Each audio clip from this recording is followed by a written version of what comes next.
Ang daming pusa. Alam mo, magandang may alaga kang pusa sa bahay. Kasi sila pala ang nakakakita ng mga ano, kung ano yung mga masamang espiritu, pati aso. Parang bantay sa bahay.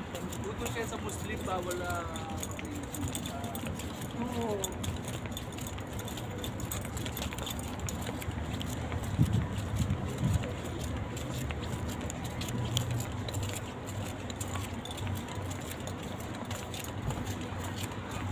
Kami ngun sa park.